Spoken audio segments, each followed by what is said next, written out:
All right, so first thing to get behind this flywheel, you're going to take your nut off. I believe that's 17 millimeter. Yep, 17 millimeter. You're going to have a washer behind that. Set them to the side. You're definitely going to need a flywheel puller. I believe this is a 27 millimeter.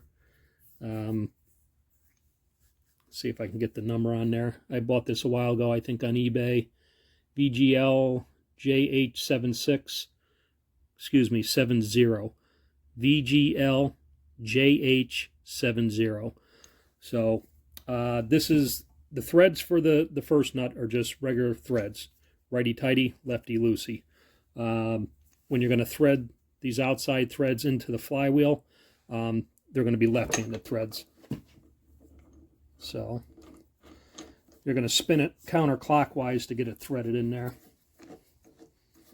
Get as many turns in there as you can. And then you're going to take this guy here.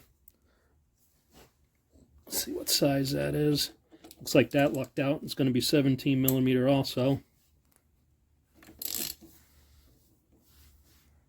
All right. Now you just got to somehow get this flywheel to stop spinning on you.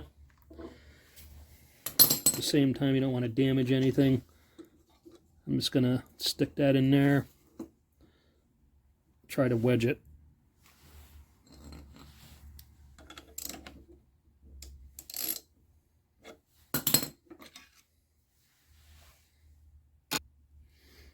All right, the screwdriver wasn't cutting it, so I got myself a wrench. Let's see what this does. Not so much. All right, looks like that's going to be the sweet spot. You can see I got the wrench, it's U-shaped. I got that wedged in there. Again, being careful not to jam it against anything inside where you're going to do damage. And then I got it on the bottom of the foot peg there. So let's see what this does.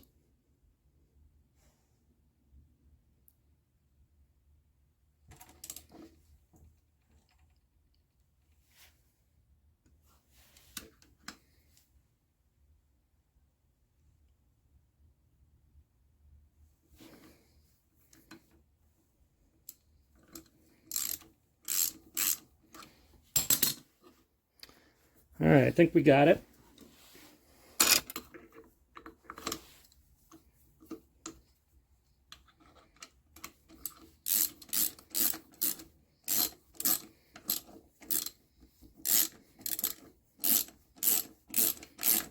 Again, you're turning this in clockwise. Again, I'm going to go through it one more time. The original nut, that's just normal right-handed thread, righty-tighty, lefty-loosey. When you put your flywheel puller on there, these outer threads are left-handed threads, so left is going to tighten.